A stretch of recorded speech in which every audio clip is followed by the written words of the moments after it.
بسم اللہ الرحمن الرحیم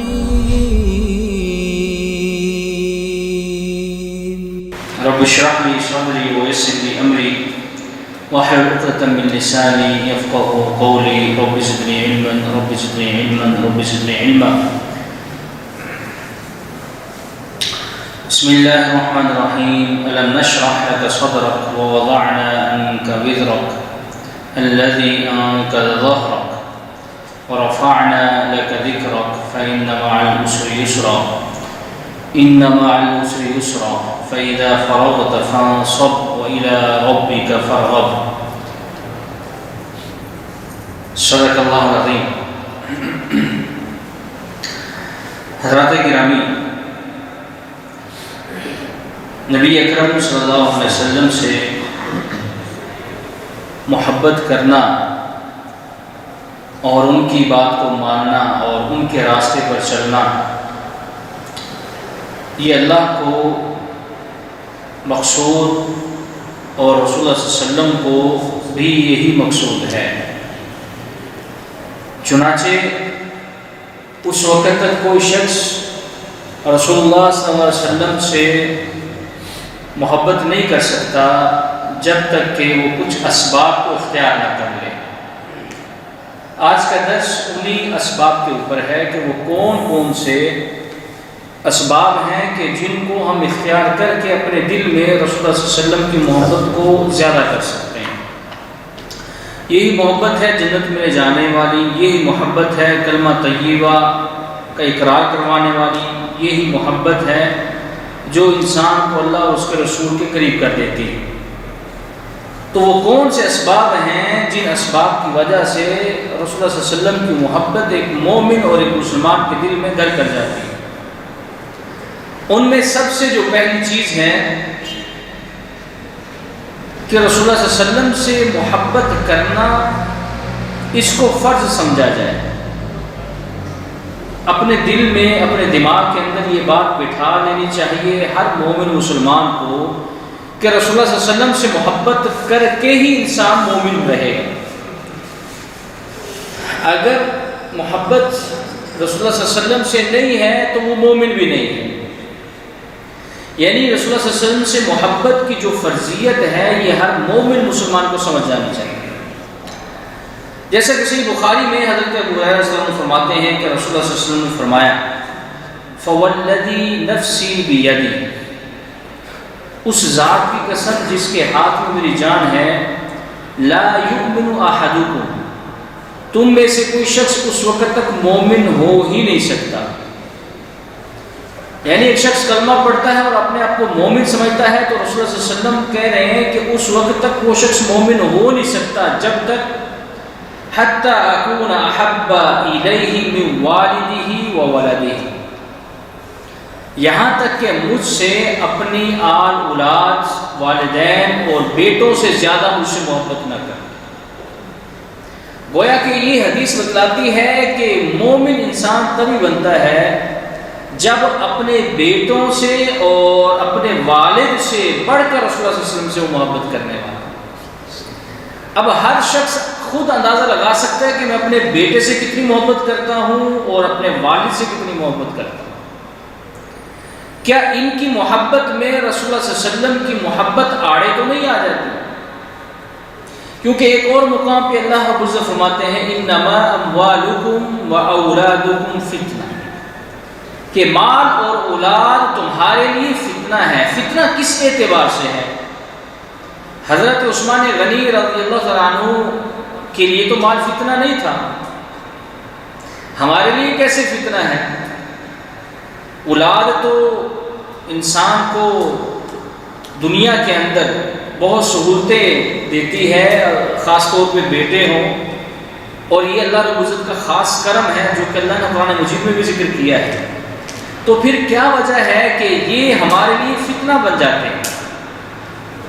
اس لیے کیونکہ جب رسول اللہ صلی اللہ علیہ وسلم کی محبت میں یہ آتے ہیں، درمیان میں حائل ہوتے ہیں، تو ہم اپنے بیٹے کے پیچھے لگ کر رسول اللہ صلی اللہ علیہ وسلم کی محبت کو قربان کر دیتے ہیں، تو گویا اس وقت ہم فتنے کے اندر ہوتے ہیں.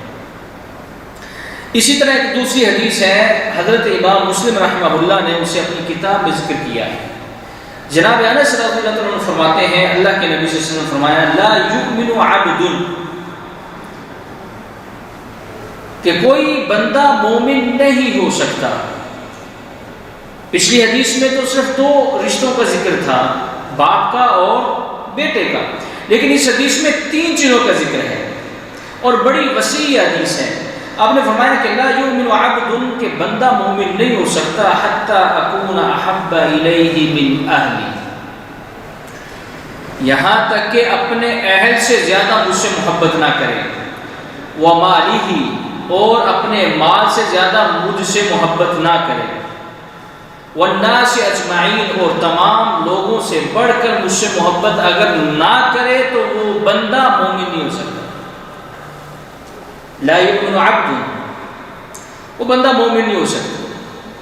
تو اب دیکھیں کہ رسول اللہ صلی اللہ علیہ وسلم کی جو محبت ہے، اس محبت سے ہی انسان مومن بنتا ہے، جو کہ جنت میں جانے کے لیے شرط ہے کہ آپ مومن ہوں اور آپ ایمان لائے ہیں۔ اسی طرح اللہ رب العزت نے قرآن مجید میں سورۃ توبہ کے اندر آیت نمبر 24 میں بہت سارے رشتوں کو ذکر کیا، اور ذکر کرنے کے بعد پھر ایک وعید بیان کی۔ وہ وعید کیا ہے؟ اللہ تعالیٰ فرماتے ہیں قل، اے نبی آپ فرما دیجئے، ان کان آباؤکم، اگر تمہارے آباء و اجداد، یہ پہلا رشتہ ہے، وابناؤکم، اور تمہارے بیٹے، یہ دوسرا رشتہ ہے، واخوانکم، اور تمہارے بھائی، یہ تیسرا ہے، وازواجکم، اور تمہاری بیویاں، یہ چوتھا ہے، وعشیرتکم، اور تمہارے اہل و عیال، یہ پانچواں ہے، واموال اقترفتموها، اور وہ مال جو تم محنت سے کماتے ہو، یہ چھٹا ہے، وتجارت تخشون کسادها، اور وہ تجارت جس کو ضائع ہونے سے ختم ہونے سے، ضائع ہونے سے آپ ہمیشہ ڈرتے رہتے ہیں، یہ 7واں ہے، ومساکن ترضونها، اور اپنی رہائشوں میں آپ خوشی خوشی رہتے ہیں، یہ 8واں ہے۔ فرمایا کہ احب الیکم من اللہ ورسولہ، اگر یہ 8 چیزیں اللہ اور اس کے رسول سے تمہیں زیادہ محبوب ہیں، جو ابھی ذکر کیے 8 چیزیں، ان میں 3 چیزیں تجارت ہے، مال ہے، اور آپ کی رہائشیں ہیں، اور اس کے علاوہ رشتوں کا ذکر کیا، 5 رشتوں کا ذکر کیا، اور فرمایا کہ اگر تمہیں اللہ اور اس کے رسول سے یہ زیادہ محبوب ہیں، وجہاد فی سبیل اللہ، اور اللہ کے راستے میں نکلنے سے یہ چیزیں مانے ہیں، تو فتربصوا، اب یہاں سے وعید شروع ہوتی، فتربصوا، پھر دیکھتے رہو، پھر انتظار کرو، حتی یاتی اللہ بامرہ، یہاں تک کہ اللہ اپنا امر لے کر، حکم لے کر، عذاب لے کر تمہارے اوپر نازل ہو۔ واللہ لا یہدی القوم الفاسقین، اور اللہ رب العزت فاسق و فاجر قوم کو ہدایت نہیں دیا کرتا۔ گویا کہ ان رشتوں کو ذکر کرنے کے بعد یہ پتہ چلا کہ اگر کوئی شخص رسول اللہ صلی اللہ علیہ وسلم کی ذات کے مقابلے میں ان رشتوں کو اہمیت دیتا ہے تو وہ فاسق و فاجر قوم میں سے، اور اللہ رب العزت کا اعلان ہے کہ میں اسے ہدایت نہیں دوں گا۔ اسی طرح صحیح بخاری میں رسول اللہ صلی اللہ علیہ وسلم کی ایک حدیث ذکر کی ہے امام بخاری رحمہ اللہ نے، حضرت عبداللہ بن حشام سے، وہ فرماتے ہیں کہ کنا مع النبی صلی اللہ علیہ وسلم، کہ ہم رسول اللہ صلی اللہ علیہ وسلم کے ساتھ تھے، وهو آخذ بید عمر بن الخطاب، اور آپ صلی اللہ علیہ وسلم نے عمر بن الخطاب کا ہاتھ پکڑ رکھا تھا، فقال له عمر رضی اللہ تعالی عنہ، تو حضرت عمر رضی اللہ عنہ رسول اللہ صلی اللہ علیہ وسلم سے مخاطب کو کہنے لگے، یا رسول اللہ لأنت احب الی من کل شیء الا من نفسی، اللہ کے نبی میں اپنی نفس کے علاوہ باقی تمام چیزوں سے بڑھ کر آپ سے محبت کرتا ہوں۔ گویا کہ سب سے محبوب مجھے اپنی جان ہے، اس کے بعد پھر جتنی بھی دنیا کے اندر چیزیں ہیں ان تمام چیزوں سے بڑھ کر میں آپ سے محبت کرتا ہوں۔ فقال النبی صلی اللہ علیہ وسلم لا والذی نفسی بیدی، نہیں ایسی بات نہیں ہے، اس ذات کی قسم جس کے ہاتھ میں میری جان ہے، حتی اکون احب الیک من نفسی، یعنی مراد یہ تھی کہ اس وقت تک آپ مومن ہو ہی نہیں سکتے جب تک آپ مجھے اپنے نفس سے بھی زیادہ عزیز نہ سمجھیں۔ یعنی رسول اللہ صلی اللہ علیہ وسلم کے لیے ہر قسم کی قربانی، وقت کی قربانی، جسم کی قربانی، مال کی قربانی، بچوں کی قربانی، اہل و عیال کی قربانی، جو شخص یہ کر سکتا ہے سمجھ لے کہ وہ شخص مومن ہے۔ پھر حضرت عمر فرمانے لگے فَإِنَّهُ الْآن، کہنے لگے کہ اب لَأَنْتَ أَحَبُّ إِلَيَّ مِن نَفْسِي، اللہ کے نبی اب میں آپ سے اپنی جان سے بھی زیادہ محبت کرتا ہوں۔ تو نبی صلی اللہ علیہ وسلم فرمایا الآن یا عمر، اب بات بنی ہے، یعنی گویا کہ الفاظوں کے اندر بھی آپ اس کو ادا نہیں کر سکتے کہ اللہ کے نبی صلی اللہ علیہ وسلم کی ذات بعد میں اور پہلے کوئی اور ذات آ جائے، بھلے آپ کا وہ نفسی کیوں نہ ہو۔ تو یہ پہلا سبب ہے جس سے رسول اللہ صلی اللہ علیہ وسلم کی محبت کو حاصل کیا جا سکتا ہے کہ سمجھیں کہ اللہ نے اس کو ہمارے اوپر فرض کیا ہے، اور اگر ہم ان سے زیادہ محبت نہیں کریں گے، ان چیزوں کو آڑے لے آئیں گے، درمیان میں لے آئیں گے، تو پھر سمجھ لیں کہ اللہ تعالیٰ نے قرآن مجید سورۃ توبہ کے اندر فرمایا ہے فتربصوا، پھر انتظار کرو، موت کا وقت آئے گا، موت کے بعد آخرت میں اٹھائے جاؤ گے، پھر جزا و سزا کا دن ہوگا، اور اس دن پھر ہم آپ کو بتلائیں گے کہ محبت کس سے کرنی چاہیے۔ اسی طرح رسول اللہ صلی اللہ علیہ وسلم سے محبت کے اثرات کو بھی ہمیشہ یاد رکھنا چاہیے۔ اس کے اثرات دنیا میں بھی ہیں اور آخرت میں بھی ہیں۔ ایک حدیث ہے صحیح بخاری مسلم دونوں میں ہے، حضرت انس رضی اللہ عنہ مروی ان سے روایت ہے، وہ فرماتے ہیں کہ اللہ کے نبی صلی اللہ علیہ وسلم نے فرمایا دنیا میں اس کا کیا اثر ہے وہ بتانے لگا۔ نبی اکرم صلی اللہ علیہ وسلم فرماتے ہیں ثلاث من کن فیہ وجد بہن حلاوۃ الایمان، تم میں سے جو شخص ان تین خصلتوں کو پا لے تو وہ ایمان کی لذت کو، مٹھاس کو محسوس کر لیتا ہے۔ وہ تین چیزیں کیا ہیں؟ ان یکون اللہ ورسولہ احب الیہ مما سواہما، اللہ اور اس کے رسول سے تمام چیزوں سے بڑھ کر محبت کرنا۔ جو شخص یہ ایک خصلت اپنے اندر پیدا کر لیتا ہے تو گویا وہ ایمان کی لذت کو پا لیتا ہے، اسے دنیا ساری روٹھ جائے اسے کوئی پرواہ نہیں ہے۔ وہ کہتے ہیں کہ اللہ اور اس کے رسول نہ روٹھیں، مجھ سے ناراض نہ ہوں، اس سے والدین دور ہوتے ہیں، بہن بھائی دور ہوتے ہیں، بیوی بچے دور ہوتے ہیں، اہل و عیال دور ہوتا ہے، خاندان دور ہوتا ہے، تو اسے کسی چیز کی پرواہ نہیں، کیونکہ وہ کہتا ہے کہ یہ اللہ اور اس کے رسول کے آڑے ہیں۔ یہ پہلی خصلت۔ اور دوسری خصلت کیا ہے؟ وَأَن يُحِبَّ الْمَرْءُ لَا يُحِبُّهُ إِلَّا لِلَّهِ، جب کوئی شخص کسی دوسرے سے محبت کرتا ہے تو خالصتاً وہ اللہ کے لیے کرے۔ اگر کوئی شخص یہ عمل کرتا ہے تو گویا وہ بھی ایمان کی مٹھاس حلاوت کو پا لیتا ہے۔ یہ ایسے گھر کی بات ہے جو رسول اللہ صلی اللہ علیہ وسلم نے بیان فرمائی ہے کہ یہ انسان کی موت کے بعد تک اس کا پیچھا کرتی ہے۔ دیکھیں اگر آپ نے اللہ کے لیے دوستی لگانی ہے تو کسی فضول آدمی سے تو دوستی نہیں لگائیں گے، اب کسی سے محبت کریں گے تو کسی ایسے شخص سے تو نہیں کریں گے جو اللہ کا نافرمان ہو، بشرطے کہ آپ خود مومن ہو۔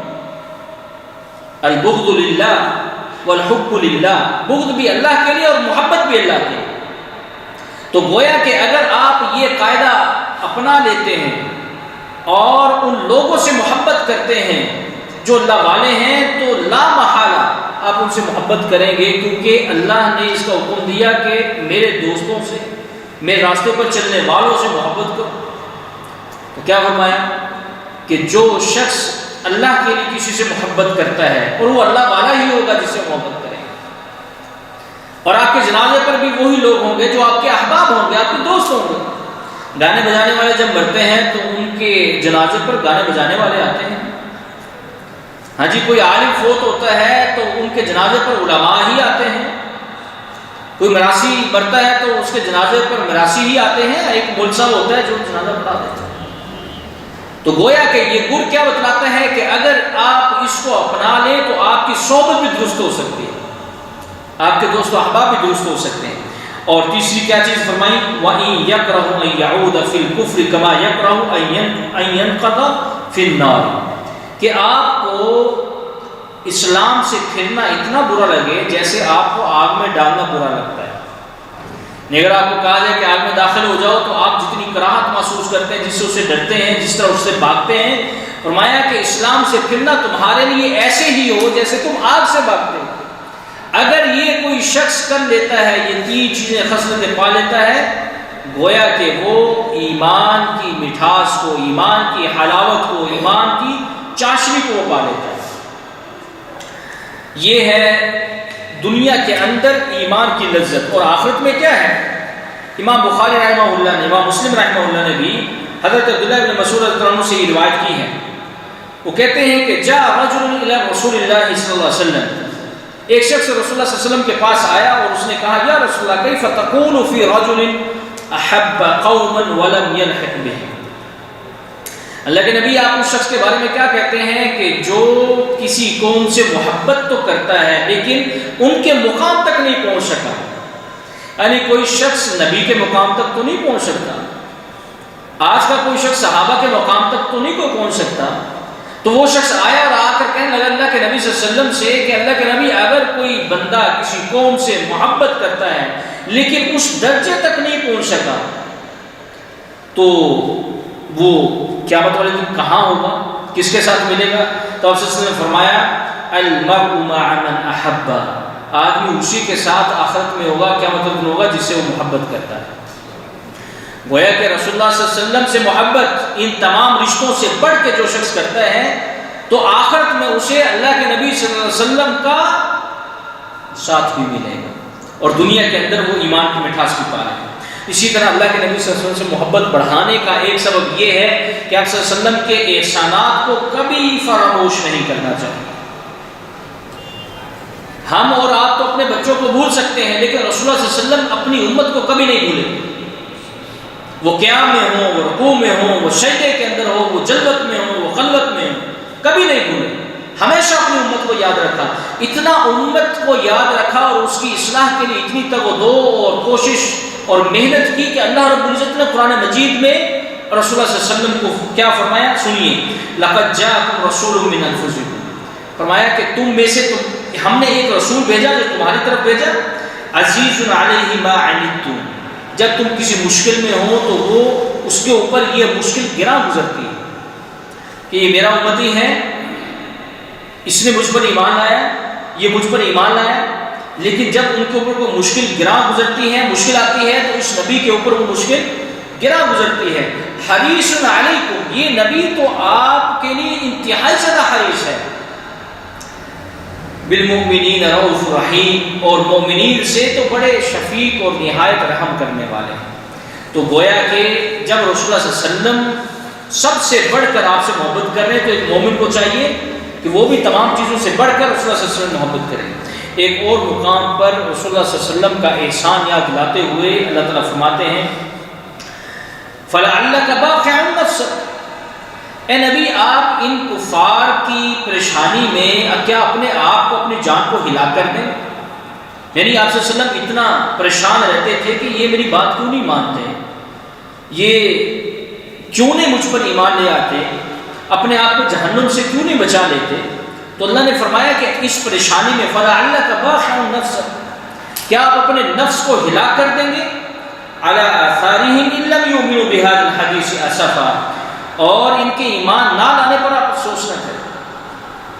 تو یہ نبی اکرم صلی اللہ علیہ وسلم کا احسان ہے اور اس احسان کے نیچے ہر مومن دبا ہوا ہے۔ جیسے ایک اور مقام پر فرمایا کہ فَلَا تَذْهَبْ نَفْسَكَ عَلَيْهِمْ حَسَرَاتٍ، اے نبی آپ ان لوگوں پر حسرت نہ کریں، ایمان نہیں لاتے نہ لائیں، وَمَا عَلَيْكَ إِلَّا الْبَلَاغُ، آپ کے اوپر تو بس پہنچانا ہے، آپ نے تو پہنچا دیا، اب مانے یا نہ مانے اس کا تعلق آپ کی ذات سے نہیں ہے، آپ اس سے بڑھ کر کچھ نہیں کر سکتے۔ وَلَٰكِنَّ اللَّهَ يَهْدِي مَن يَشَاءُ، جسے ہدایت دیتا ہے اللہ ہی عطا کرتا ہے، کوئی اور تو ہدایت دے نہیں سکتا۔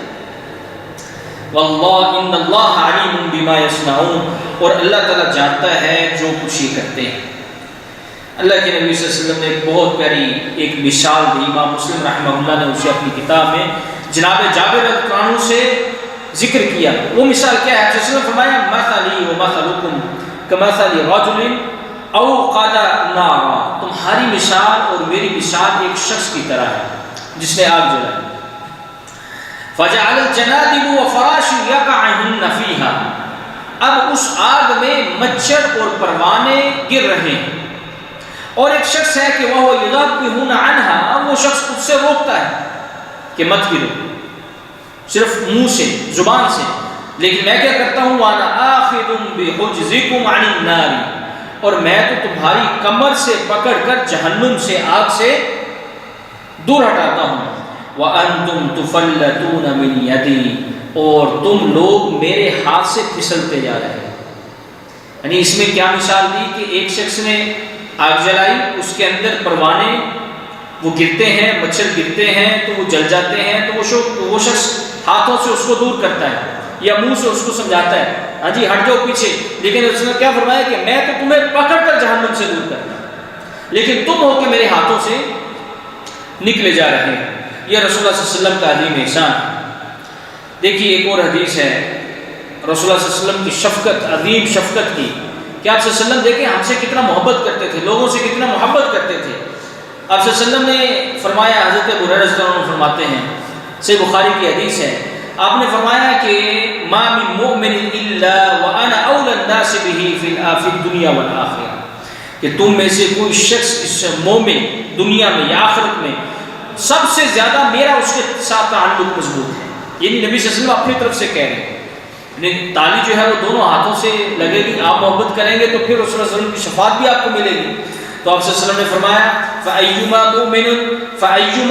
مُؤْمِنٍ تَرَكَ مَالًا فَلْيَرِثْهُ عَشْرَةٌ مِّمَّنْ كَانَ، فرمایا کہ جب کوئی شخص فوت ہو جائے اور اس نے پیچھے ترکہ چھوڑا ہو تو اس ترکے کے وارث اس کے اہل و عیال ہیں، لیکن فَإِن تَرَكَ دَيْنًا أَوْ ضَيَاعًا فَلْيَأْتِنِي وَأَنَا مَوْلَاهُ، لیکن اگر کوئی شخص فوت ہو جائے اور اس کے پیچھے قرض موجود ہو اور اس کے چھوٹے بچے موجود ہوں تو فرمایا کہ میں اس کا سربراہ ہوں، یعنی مال چھوڑا تو کہا کہ اس کے اہل و عیال کے اندر وہ تقسیم کیا جائے گا، لیکن اگر کوئی شخص فوت ہو جائے اور اس کے اوپر قرض ہو اور اس کے چھوٹے بچے ہوں تو نبی صلی اللہ علیہ وسلم فرماتے ہیں کہ میں ان کی پرورش کروں گا، ان کا قرض میں اتاروں گا۔ تو رسول اللہ صلی اللہ علیہ وسلم اپنے صحابہ سے کہا کرتے تھے، آپ صلی اللہ علیہ وسلم کہ اپنے گھر میں جو ہے وہ ہفتہ ہفتہ جو ہے وہ کھانا نہیں پکتا تھا، چولہا نہیں جلتا تھا، تو رسول اللہ صلی اللہ علیہ وسلم صحابہ سے کہہ کے کسی نہ کسی طریقے سے ان کا بندوبست کروایا کرتے تھے۔ تو یہ دلیل ہے رسول اللہ صلی اللہ علیہ وسلم کی اپنے لوگوں سے، مومنین سے محبت کی۔ اللہ اکبر کبیرہ۔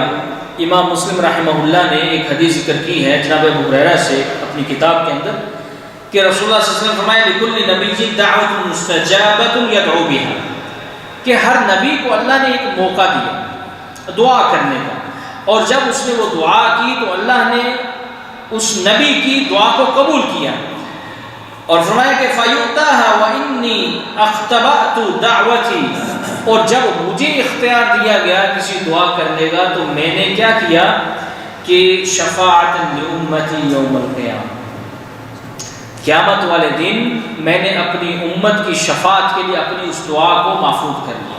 جیسے کہ حدیث میں ہے کہ انبیاء سب سے پہلے شفاعت کریں گے جو جہنم میں چلے جائیں گے، مومنین ہاں جی اپنے کبیرہ گناہوں کی وجہ سے، تو سب سے پہلے انبیاء ان کی سفارش اور شفاعت کریں گے، تو کچھ لوگ نکل آئیں گے، پھر شہداء کریں گے، پھر صالحین کریں گے، مومنین کریں گے، اور بالآخر رسول اللہ صلی اللہ علیہ وسلم اللہ رب العزت سے سجدے میں پڑھ کے کہیں گے کہ اللہ جتنے اب رہ گئے ان کو نکال دیں۔ تو حدیث میں آتا ہے کہ لوگوں کو نکالا جائے گا، لیکن 2 یا 3 بار، اور ایک روایت میں 3 اور 4 بار کا ذکر بھی ہے کہ 3 یا 4 بار یہ ہوگا، پھر اللہ تعالیٰ فرمائیں گے کہ نہیں اب اس کے بعد اور نہیں، اب جو لوگ جہنم کے اندر موجود ہیں کہ وہ لوگ ہیں جن کے اوپر میرا کلام یعنی قرآن صادق آ چکا ہے، یعنی جن کے بارے میں قرآن نے کہا نا کہ خالدین فیہا ابدا، کہ جن کو جہنم میں ہمیشہ ہمیشہ رہنا ہے، اب جہنم کے اندر سے وہی لوگ جو نکلنے تھے آپ کی سفارش اور شفاعت کی وجہ سے ہم نے نکال دی۔ تو چنانچہ رسول اللہ صلی اللہ علیہ وسلم نے اس دعا کا حصہ بھی ہمارے لیے آگے محفوظ کر دیا۔ اللہ اکبر کبیرہ۔ اسی طرح رسول اللہ صلی اللہ علیہ وسلم کی شان کو بھی ہر مومن ہمیشہ اپنے ذہن میں رکھے۔ جب بھی آپ صلی اللہ علیہ وسلم کا کوئی فرمان آئے، جب بھی آپ کی کوئی اطاعت کا موقع آئے تو یہ چیزیں اپنے ذہن میں فوراً دہرا لیں۔ تو نتیجہ کیا نکلے گا؟ رسول اللہ صلی اللہ علیہ وسلم سے آپ کی محبت بڑھ جائے گی اور محبت کبھی بھی آپ صلی اللہ علیہ وسلم کی مخالفت نہیں کرنے دے گی۔ تو رسول اللہ صلی اللہ علیہ وسلم کی اللہ اکبر کبیرہ شان کیا ہے؟ قرآن مجید میں اللہ تعالیٰ فرماتے ہیں وَمَا كَانَ اللَّهُ لِيُعَذِّبَهُمْ وَأَنْتَ فِيهِمْ، کہ بھلا اللہ کیسے ان لوگوں کو عذاب دے سکتا ہے وَأَنْتَ فِيهِمْ، اور آپ ان لوگوں کے اندر موجود ہوں۔ یعنی رسول اللہ صلی اللہ علیہ وسلم کی ذات اگر ان کے اندر موجود ہے تو یہ ان کی شان ہے، یہ ان کی شان ہے کہ قوم کے اوپر تو عذاب آ نہیں سکتا۔ یہ تو نبی بنے، نبی بننے سے پہلے بلکہ پیدا ہونے کے بعد جب نئی حلیمہ آپ کو لے کر جاتی ہے تو معجزات کا کرامات کا سلسلہ تو وہیں سے شروع ہو گیا۔ جس سواری پر آئی تھی وہ تیز ہو گئی، واپسی پر لوگ پریشان اور حیران ہیں، اور جو حلیمہ کے گھر میں جانور بندھے ہوئے تھے ان کے تھنوں میں دودھ آ گیا، ان کے جانور موٹے تازے ہو گئے۔ لوگ تو کہتے تھے کہ ایک ہی جگہ سے چارہ کھاتے ہیں ہمارے جانور بھی اور حلیمہ کے بھی، ایک جگہ سے پانی پیتے ہیں، لیکن اس کے جانور کو پتہ نہیں کیا ہو۔ پھر شک صدر ہونا، پھر رسول اللہ صلی اللہ علیہ وسلم کا دوبارہ مکہ میں پلٹنا، اور آپ صلی اللہ علیہ وسلم کی برکات اور فیوض، آپ صلی اللہ علیہ وسلم ابھی نبی نہیں بنے تھے، اور ایک جنگ رکوا دی تھی جو کہ قریشیوں اور بنی ہاشموں کے درمیان موجود شروع ہونے والی تھی، جو عداوت ان کے اندر موجود تھی اس وجہ سے۔ تو آپ صلی اللہ علیہ وسلم کی جو خیر و برکات تھی وہ تو آپ کی ذات کے ساتھ نبوت سے پہلے ہی تھی، لیکن نبی بننے کے بعد آپ کی شان اتنی بڑھ گئی کہ اللہ تعالیٰ نے فرمایا کہ ہم کیسے اس قوم پر عذاب دے سکتے ہیں وَأَنْتَ فِيهِمْ، اور آپ اس قوم کے اندر موجود ہیں۔ وَمَا كَانَ اللَّهُ مُعَذِّبَهُمْ وَهُمْ يَسْتَغْفِرُونَ، اور اب اس کا تعلق بعد والے لوگوں کے ساتھ کہ اللہ کیسے عذاب دے سکتا ہے اگر وہ استغفار کر رہے ہوں۔ یعنی اس آیت کا جو پہلا حصہ ہے وہ تو رسول اللہ صلی اللہ علیہ وسلم کے زمانے کے ساتھ، اور دوسرا حصہ جو ہے وہ آج کل ہمارے زمانے کے ساتھ ہے۔ جیسا کہ یونس علیہ السلام کی یہ مثال موجود ہے کہ وہ تو اپنی قوم کو چھوڑ کر ناراض ہو کر چلے گئے، لیکن قوم نے پیچھے کیا کیا؟ توبہ کی، اللہ سے معافی مانگی تو اللہ رب العزت نے ان کا گناہ معاف کر دیا اور عذاب کو ٹال دیا۔ اللہ اکبر کبیرہ۔ اسی طرح آپ صلی اللہ علیہ وسلم کی دیکھیے اطاعت صرف مومنین عام لوگوں پر فرض نہیں ہے، انبیاء پر بھی ہے۔ اللہ تعالیٰ قرآن مجید میں کیا فرماتے ہیں؟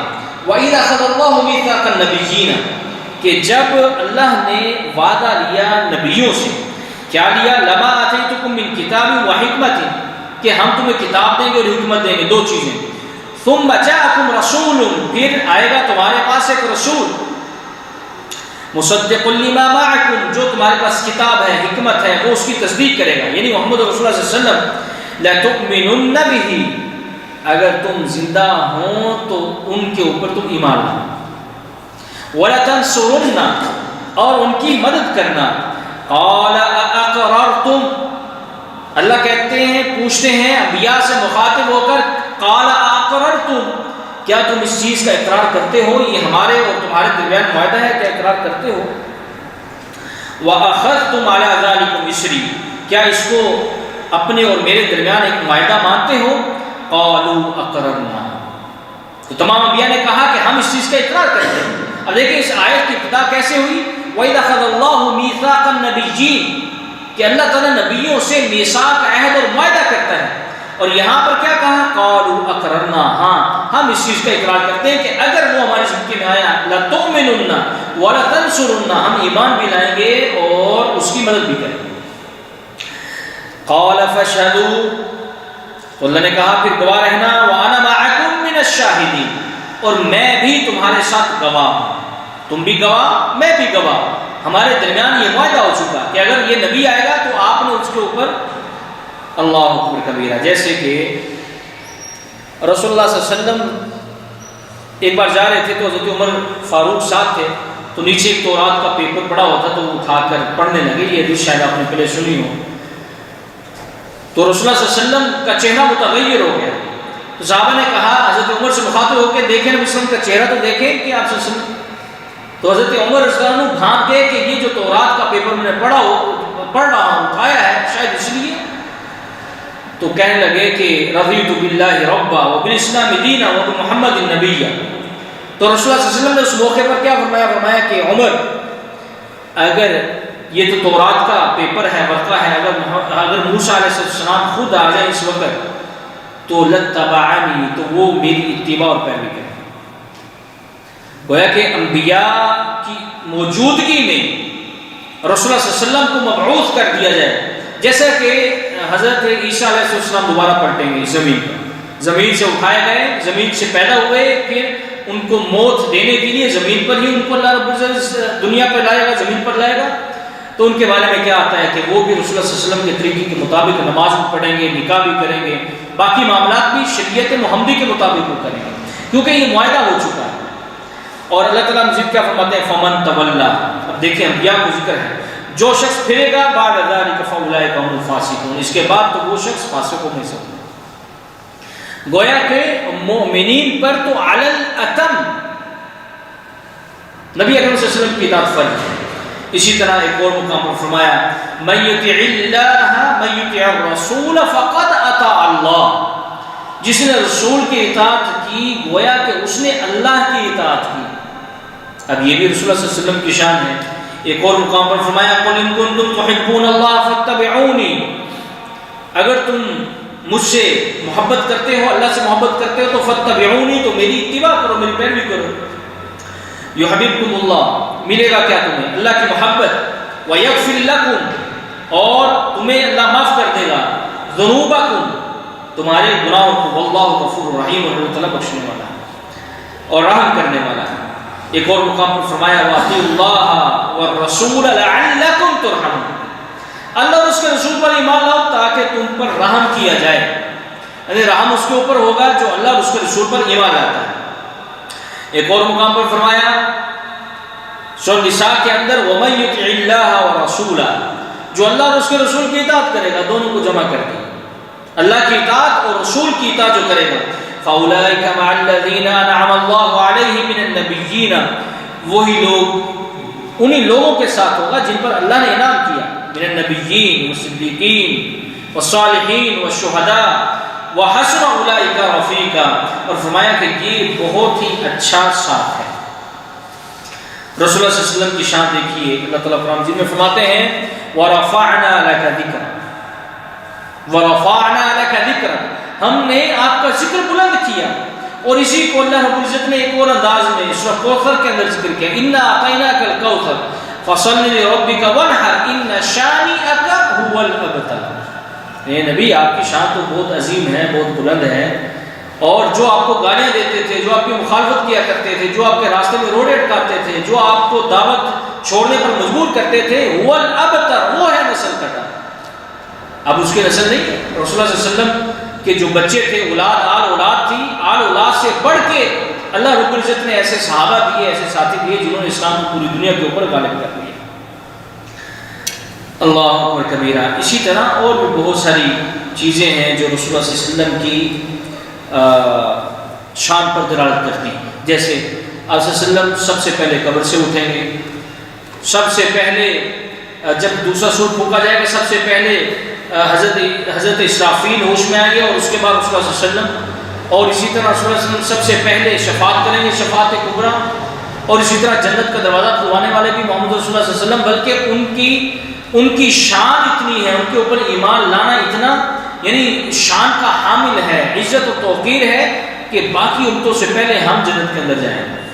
یعنی یہ جو ہمیں انعام ملا، جو ہمیں اکرام ملا، جو ہمیں عزت ملی، وہ کس کے ذریعے سے ملی؟ رسول اللہ صلی اللہ علیہ وسلم کے ذریعے سے. اور یہ جو میٹھا پانی، ہاں جی، شہد سے میٹھا اور دودھ سے سفید، حوض کوثر، وہ بھی کسی اور قوم کو نہیں بلکہ ہمیں ملا، رسول اللہ صلی اللہ علیہ وسلم کو ملا تاکہ وہ ہمیں پلائیں، اپنی امت کو پلائیں. تو یہ ساری چیزیں کب ممکن ہیں؟ جب آپ صلی اللہ علیہ وسلم سے آپ محبت کریں گے تمام چیزوں سے بڑھ کر. کیوں؟